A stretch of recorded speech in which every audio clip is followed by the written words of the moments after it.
আর জার্নিটা একটু ক্লান্তিকর।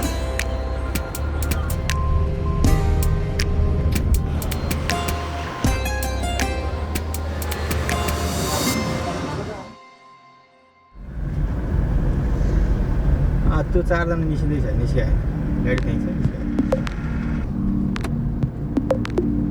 ঠিক ভোর 5:55-তে বের হচ্ছে। প্রায় 5000 ফুট উচ্চতা থেকে সূর্যোদয় দেখতে যাচ্ছে। পোখারা শহরটা নিজেও প্রায় 2700 ফুট উচ্চতায় বটে। আমাদের গন্তব্য সারাংকোট পয়েন্ট। আপনার নেপাল ভ্রমণের বিশ্বস্ত সঙ্গী ট্রাভেল আর্কিটেক্ট। আমার ভ্রমণটিও তাদের দেওয়া উপহার। ভ্রমণের সকল সেবা পেতে যোগাযোগ করুন তাদেরকে। বিস্তারিত জানবেন ডেসক্রিপশন বক্সে। লেক সাইড এলাকা থেকে প্রায় 11.5 কিলোমিটার পথ, আধা ঘন্টার যাত্রা। ট্রেনে গেলে 25 মিনিট। আমার গাড়ি চালকের থেকে পোখারা সম্পর্কে কিছু তথ্য জানছি। How do you pronounce Pokhara in local Nepalese? Yeah, we say in Pokhara. Pokhara? Yeah, Or Pokhara? I mean Pokhara. Pokhara. Yeah. That's the so Pokhara. Swimming pool, yeah. Pokhara in Yeah. your language means small pond. It Yeah. comes from the word Pokhari. Yeah, Pokhari, yeah. And just because there's so many mountains Yeah. all around, and Yeah. it's an enclaved Yeah. site, so you call it like pond. Yeah, Pokhara. Pokhara. Okay. All right. শেষের 6.5 kilometre চিপা রাস্তায় উঁচু পাহাড় বাইতে হয়। ভরা মৌসুমে এখানে যানজটে অনেকে সূর্যোদয় হাতছাড়া হয়। লেক সাইড থেকে হাতে 40 মিনিট সময় রেখে বের হওয়া ভালো।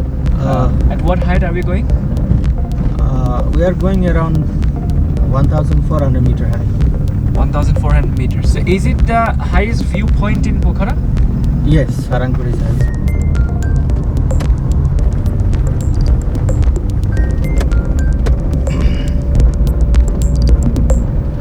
সূর্যোদয় 6:35-এ হওয়ার কথা। আমি 6:20-এ সারাংকোটে হাজির। চা পানি খাওয়ার মতন দোকানও চোখে পড়ল।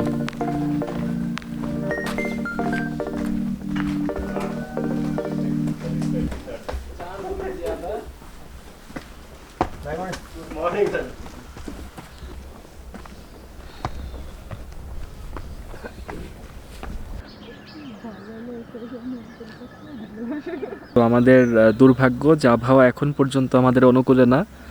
এখানে আসলে মানে চারপাশে কিন্তু পর্বত শৃঙ্গ দেখা যাচ্ছে। এই যে আমার পিছে এদিকেও পাহাড় দেখা যাচ্ছে। আমরা অপেক্ষা করছি যে সূর্যোদয় হবে হয়তো কিছুক্ষণ পরে। তারা যেটা বলে যে সূর্যোদয়ের আগে অনেক সময় এরকম খুব কুয়াশা কুয়াশা হয়ে থাকে, অবশ্য পরবর্তীতে সূর্য চলে আসলে জমাট বাঁধা যে মেঘ দেখা যাচ্ছে এগুলি কেটে যাবে, তখন হয়তো চারপাশটা পরিষ্কারভাবে সুন্দর করে দেখা যাবে।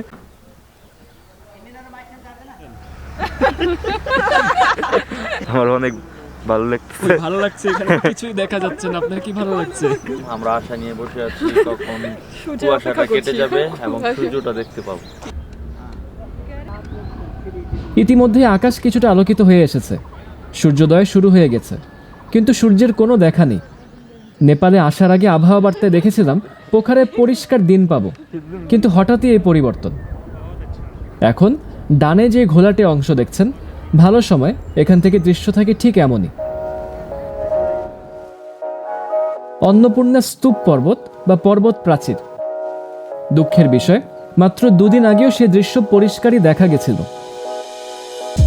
আমরা এই ঘোলাটে সকালের ঘোলাটে দৃশ্য দিয়ে দিন শুরু করলাম। আবহাওয়া বার্তা বলছে আজকে দুপুর থেকে আকাশ পরিষ্কার হবে। সিদ্ধান্ত নিলাম পরের দিন কাঠমান্ডু যাওয়ার আগে আমি আবারও ভোরে এখানে আসব।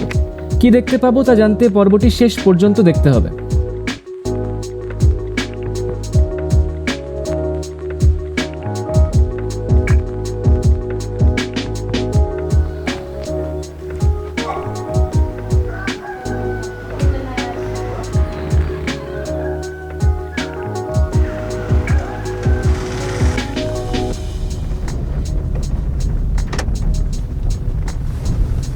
ইতিমধ্যে কুয়াশা কাটছে, মনে আশাও বাড়ছে।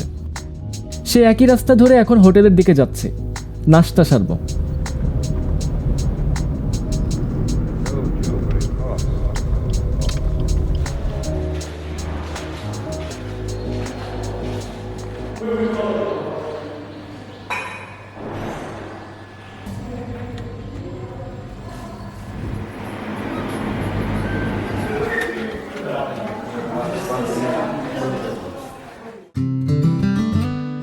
আজকে নেপালে প্রথম টেবিলে বসে নাস্তা, বলা যায় প্রথম আরামদায়ক দিন। হোয়াইট পার্লের নাস্তা ভালো, যদিও আমার কাছে আমার দেশের খাবারই বেশি মুখরোচক। সকালে এখানকার পরিবেশ চমৎকার, পরিবার নিয়ে ভ্রমণ করার জন্য সুন্দর।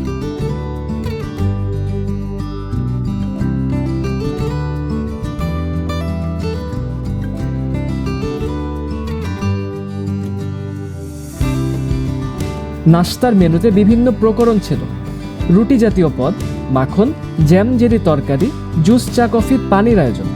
হোটেলের কর্মচারীরা অমায়িক ছিল।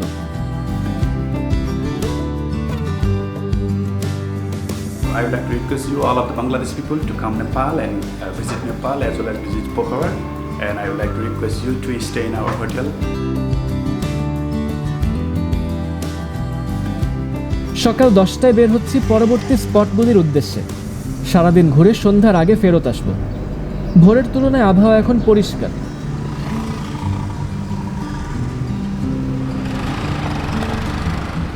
So my house is nearby here. I just go eat and come back. Oh, I see. Thank you. 250 Nepali রুপিতে টিকিট কাটলাম ইন্টারন্যাশনাল মাউন্টেন মিউজিয়ামে প্রবেশ করার জন্য। এখানে ভারতীয় রুপি গ্রহণ করে না।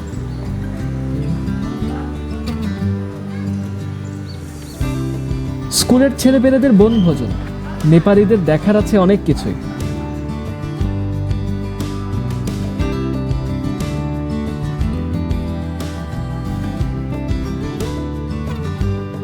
প্রথমে নজর কাড়বে 3 জনের স্থাপত্যকর্ম, যারা এই জাদুঘর প্রতিষ্ঠার জন্য সমাদৃত।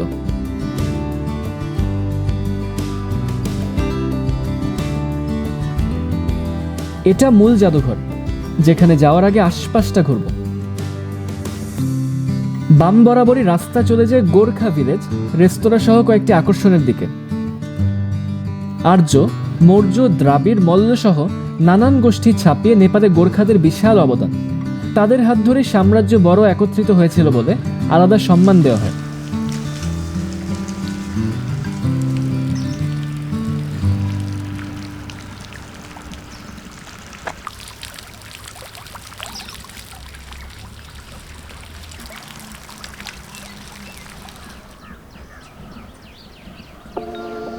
এবার মূল জাদুঘরে প্রবেশ করছি। হাতে রাখা টিকিটটা এখানে দেখাতে হবে।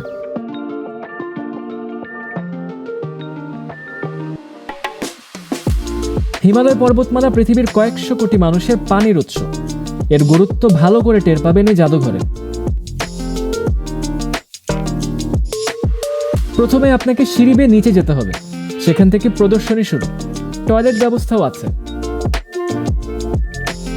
শুরুতে বিভিন্ন পাহাড়ি জাতির সঙ্গে পরিচিত হবেন, যাদের পর্বত ঘিরে হাজার বছরের ঐতিহ্য। তাদের ব্যবহার করা সামগ্রীও দেখবেন।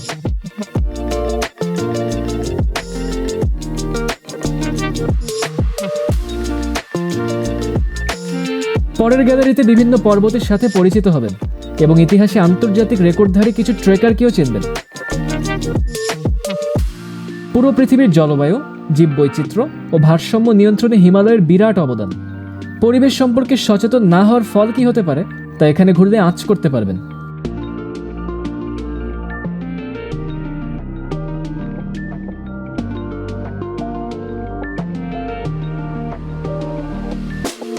This is the International Mountaineering Museum all the way from the top. It's gonna show you all the history of the expeditions led by the tribes and different experts throughout the years. আমি অবশ্য পৃথিবীর অনেক দেশে ইংরেজিতেও পর্ব shoot করেছি, সেগুলো নতুন চ্যানেলে প্রকাশ করব। যাই হোক, বের হয়ে যাচ্ছে। মিউজিয়ামের উল্টো পাশে বরফের পাহাড়ের আদল তৈরি, উপরে ওঠার সিঁড়িও আছে, ঠিক ট্রেকাররা যেভাবে ওঠে। এই দালানের ছাদটাও পাশাপাশি দাঁড়ানো পর্বতের চূড়ার মতন, সুন্দর ডিজাইন।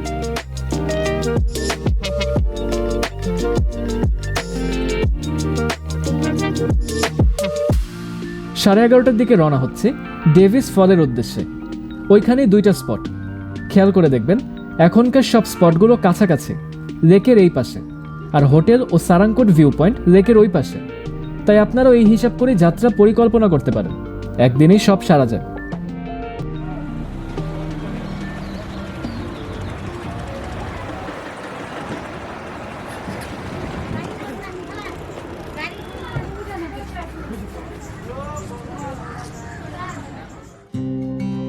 100 নেপালি রুপিতে এখানে টিকিট কাটতে হবে। আমি অবশ্য 50 ভারতীয় রুপিতে কিনেছি। এখানে বেশিরভাগ জায়গায় ভারতীয় রুপি দেদারসে চলে। বাজার এলাকার পাশ দিয়ে ভেতরে প্রবেশ করছি।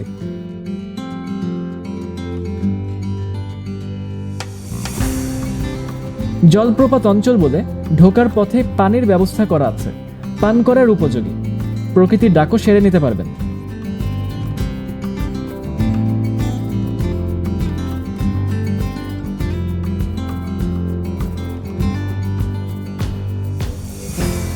ষাট বছর আগে সুইজারল্যান্ডের নাগরিক মিসেস ডেভিস এখানকার জলপ্রপাতে পড়ে প্রাণ হারানোর পর এর নাম ডেভিস ফল হয়েছে। পানির ধারা দেখতে মূলত আসতে হবে বর্ষায়, শরতেও দেখা পাবেন। দুধের মতন সাদা দেখতে তার চেহারা। আমার সময় অবশ্য শীতের শেষ মুহূর্ত হওয়াতে পানি ছিল না, কিন্তু শীতকাল অবশ্য নেপাল পর্যটনে ভালো মৌসুমের একটি।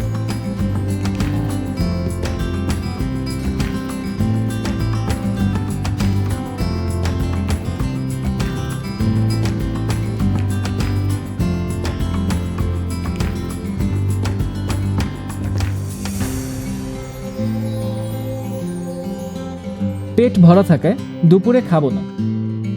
স্প্রাইট কিনে 1টার দিকে রাস্তার উল্টো পাশে প্রবেশ করছি গুপ্তস্বর মহাদেব গুহায়। মাটির তলায় বিরাট গুহা দেখার একটা চমৎকার অভিজ্ঞতা হবে। দোকানপাটের মাঝখান দিয়ে হেঁটে গন্তব্যে যাচ্ছি। এখানে একটি শৈব মন্দিরও আছে, যা হিন্দু পর্যটকদের চোখে বিশেষ তাৎপর্য বহন করে। আমি টিকিট কেটে মূলত গুহার উদ্দেশ্যে যাচ্ছি। 100 নেপালি রুপির বিনিময়ে সুন্দর সিঁড়ি বেয়ে নিচে নামবে।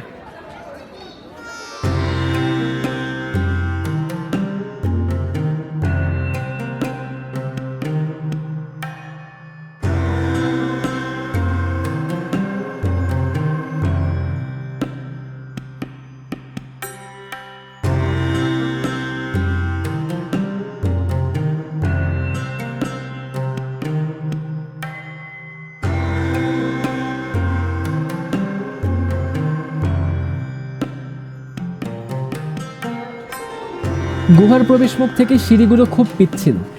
জুতা স্যান্ডেল ভালো না হলে আছাড় খেতে পারেন। শত শত সিঁড়ি ও ভেজা পথ বেয়ে নামতে হবে ও উঠতে হবে।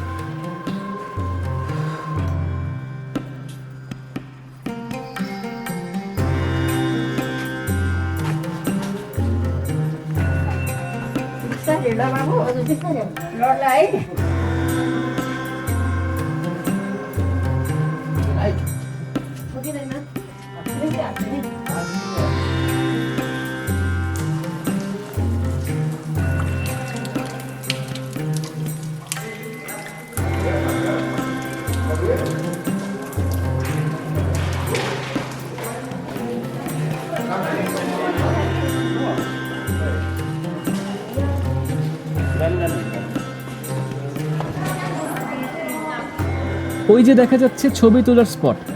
অন্ধকার গুহায় সূর্যের আলো প্রবেশের চমৎকার দৃশ্য দেখা যায় সেখান থেকে।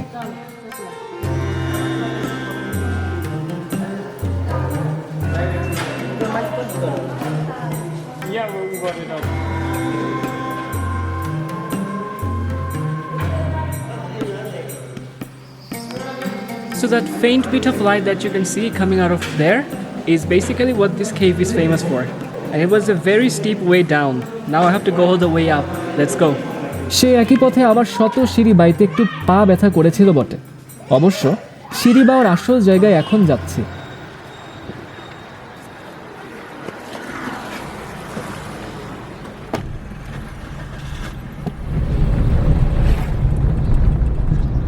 Today is a full moon day, Yeah? so hope it's like the rain little bit. Yeah? That looks like rain. Okay. If it's bigger rain, Right? definitely will be okay. Oh, nice, And, nice. That's gonna be nice. Yeah. আবহাওয়া সুন্দর কিন্তু পরিষ্কার না। তবে সুসংবাদ হলো বৃষ্টি নামছে। এই মুহূর্তে দুপুর 2টা বাজে। পাহাড়ি অঞ্চলে বৃষ্টির পরে পরিবেশটা সুন্দর দেখায়।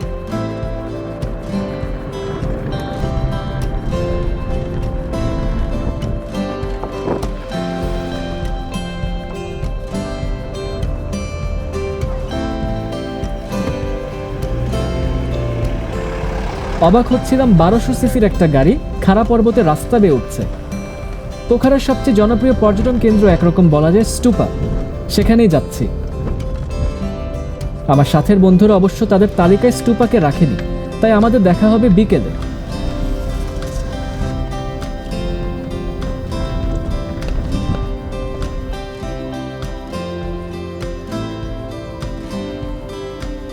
দেখছেন ওইটাই হচ্ছে স্টুপা। প্রায় আমার সাথে যিনি চালক আছেন উনি বলছেন প্রায় 1100 মিটার। মজার ব্যাপার হচ্ছে যে অনেকে যারা ট্রেকিং করেন বা হাঁটতে পছন্দ করেন, যাদের হাতে সময় নিয়ে তারা এসে থাকেন, তারা ওই যে রেকে এক পাশ থেকে আরেক পাশে নৌকায় চড়ে এসে তারপরে পুরো পাহাড়টা 2 থেকে 3 ঘন্টা ব্যাপী বেয়ে উঠে যান। আমার আসলে সেই পরিমাণ ধৈর্য আজকে ছিল না। আমাদের দেশে কিন্তু আমরা এরকম 1200 সিসির গাড়ি নিয়ে এই রকম পাহাড়, খারাপ পাহাড় পাওয়ার কথা কল্পনাও করি না। 2017-র একটা সুজুকি মডেল। যাই হোক, আমরা এখন বৃষ্টিতে অপেক্ষা করছি। গুড়ি গুড়ি বৃষ্টি পড়ছে, আবার পাহাড়ে হাঁটতে হাঁটতে যদি বেশি বৃষ্টি নেমে যায় তখন তো সমস্যা হতে পারে। অপেক্ষা করে দেখি কি হয়, যদি পারি তাহলে পাহাড়ের উপরে উঠবো না। পাহাড়ে অবশ্যই উঠব, কিন্তু তার আগে একটু খেয়ে নিই। 250 নেপালি রুপিতে আমার চালক আর আমি নুডলস আর চা খেয়ে নিলাম। পাহাড়ের নিচে কিছু দোকানপাট আছে। বৃষ্টির আমেজে পরিবেশটা সুন্দরই লাগছে। বসন্ত আসবে বলে ফুলও ফোটা শুরু হয়েছে। মার্চ থেকে মে পর্যন্ত বসন্ত। শেষমেশ 1 ঘন্টার অপেক্ষায় বৃষ্টি থেমেছে। আমরা এখন উপরে উঠছি। কিভাবে জানি পথটা খুব তাড়াতাড়ি শুকিয়ে গেল।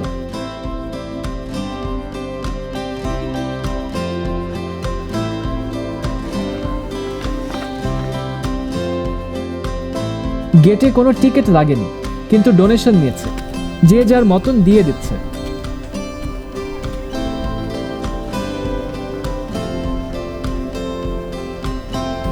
চলে এসেছি পৃথিবীর 80টি শান্তি স্তূপার একটিতে। বৌদ্ধদের জন্য খুবই গুরুত্বপূর্ণ। সবচেয়ে তাৎপর্যপূর্ণ গুদির একটি নেপালের লুম্বিনীতে, যাকে গৌতম বুদ্ধের জন্মস্থান ধরা হয়।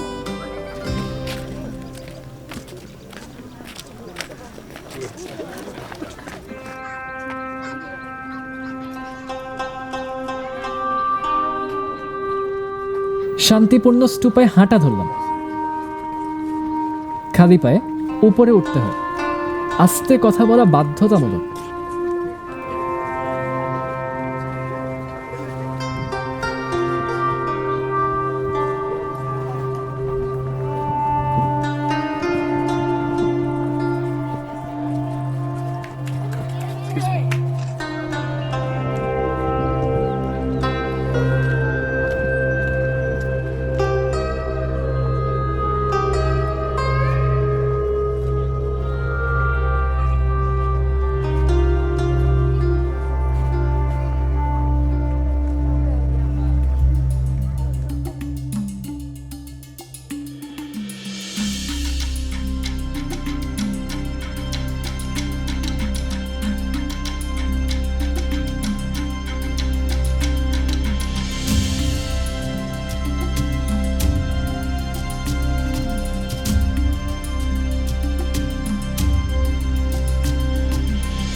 এখানে অন্যরকম একটা শান্তি বিরাজ করতেছে।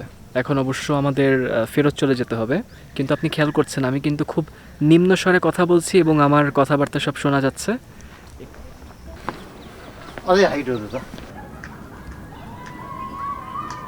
নিচে নামা ধরতেই বিকেল 5টা গড়িয়ে গেল।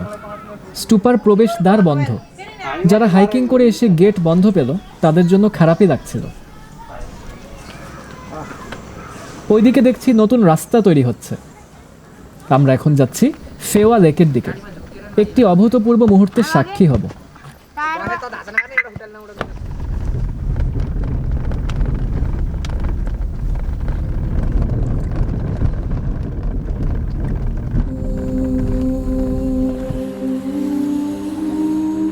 আমার সামনে বৃষ্টি ভেজা ফেওয়া লেক, অসম্ভব সুন্দর। পর্বতের ঢাল লেকের দিকে নেমে গেছে। বৃষ্টিতে সময় বেশি না গড়ালে এখানে নৌকায় উঠতাম। এখনো অনেককে নৌকায় দেখা যাচ্ছে।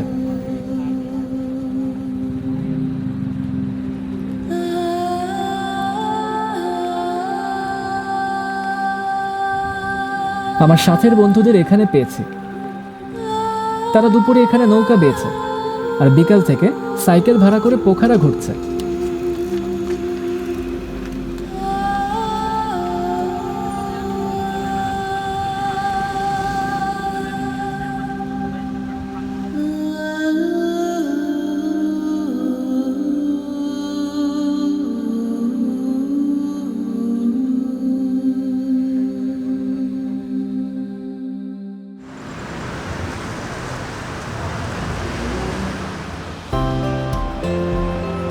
বৃষ্টি ভেজা পোখারায় সন্ধ্যায় হাঁটতে বের হলাম। আজ প্যারাগ্লাইডিং করতে চেয়েছিলাম, কিন্তু আবহাওয়া খারাপ থাকাতে আর করিনি। তাই আমার প্যারাগ্লাইডিং এর অভিজ্ঞতা জানবেন শুধু ভারত ভ্রমণ পর্বে।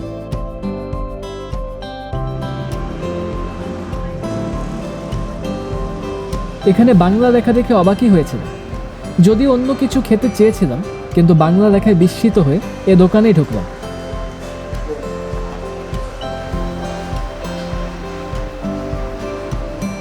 আসলে দেশি খাবার ঠিক পাইনি, তবে ডাল ভাত আছে।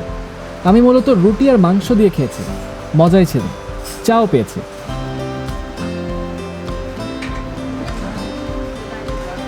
তো আমার সাথে আছে যে পোখারা হালাল ফুড এই বাংলা রেস্তোরাঁর ম্যানেজার, ওনার নাম হচ্ছে মিস্টার দিলব।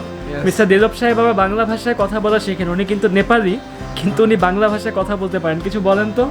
একটা বাঙালি ফ্রেন্ড আছে বেশি এখানে। যেটা আমি ওনার থেকে শুনেছি এ পর্যন্ত, উনি এখানে বসে অনেকের সাথে চ্যাট করেন, বাংলাদেশের অনেকের সাথে ফেসবুকে চ্যাট করেন। চ্যাট করে করে উনি বাংলা ভাষায় পারদর্শী হয়েছেন। আর এখানেও মনে হয় উনি কিছু বাংলাদেশি বন্ধু বান্ধব জড়িয়েছেন আর কি। তো উনি খুব মজার মানুষ। বাংলাদেশি পেলে উনি আসলে খুব আদর যত্ন করেন।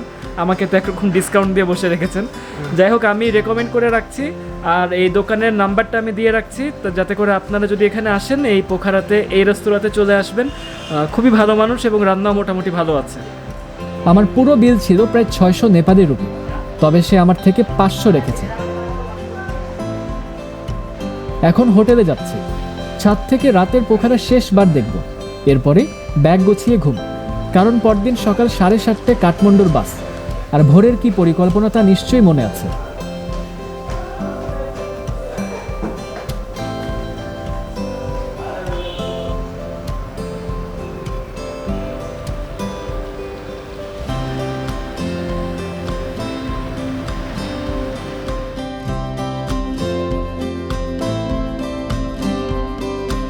আমার সাথের বন্ধুদের রুম এটা। তারাও ট্রাভেল আর্কিটেক্টের মারফত এসেছে। পাশাপাশি 2টি রুম নিয়েছে।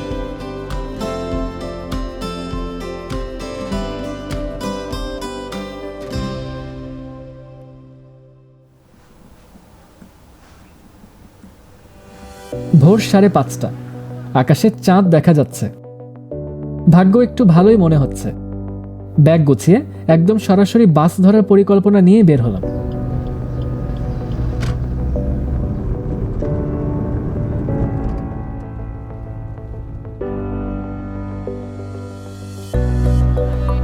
আজকে আবহাওয়া আগের চেয়ে ভালো, তাই মানুষও এসেছে বেশি। উপর থেকে পোখারা ভ্যালি দেখছি।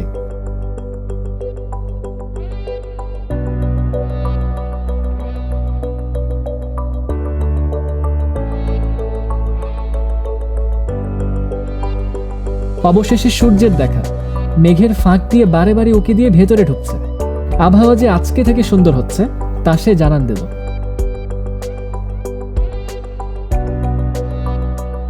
অবশ্য আজকে অন্নপূর্ণার দেখা পাইনি।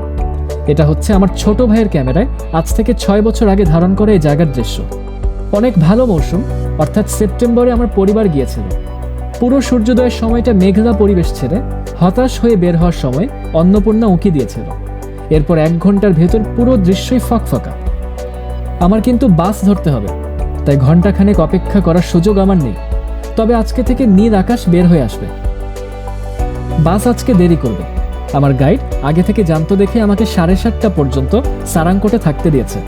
তবে আপনারা কিন্তু এই সুযোগ নেওয়ার চেষ্টা করবেন না, আমাকে নেপালে একটু বিশেষ সুবিধাই দেওয়া হয়েছিল বটে। দেরি হবে দেখে আমরা স্টেশনের কাছেই চা খেলাম। বাস কোম্পানির মালিক আমাদের দলকে আলাদা করে আতিথেয়তা করল। এবারের বাসের সিট আগের চেয়েও আরামে। বাস যাত্রার ধারণা কিন্তু আগের পর্বেই দিয়েছে। পাক্কা 59 মিনিট দেরি করে এবার বাস ছাড়ল। সেই আগের মতন হোটেল থেকে শুকনো নাস্তা পেলাম।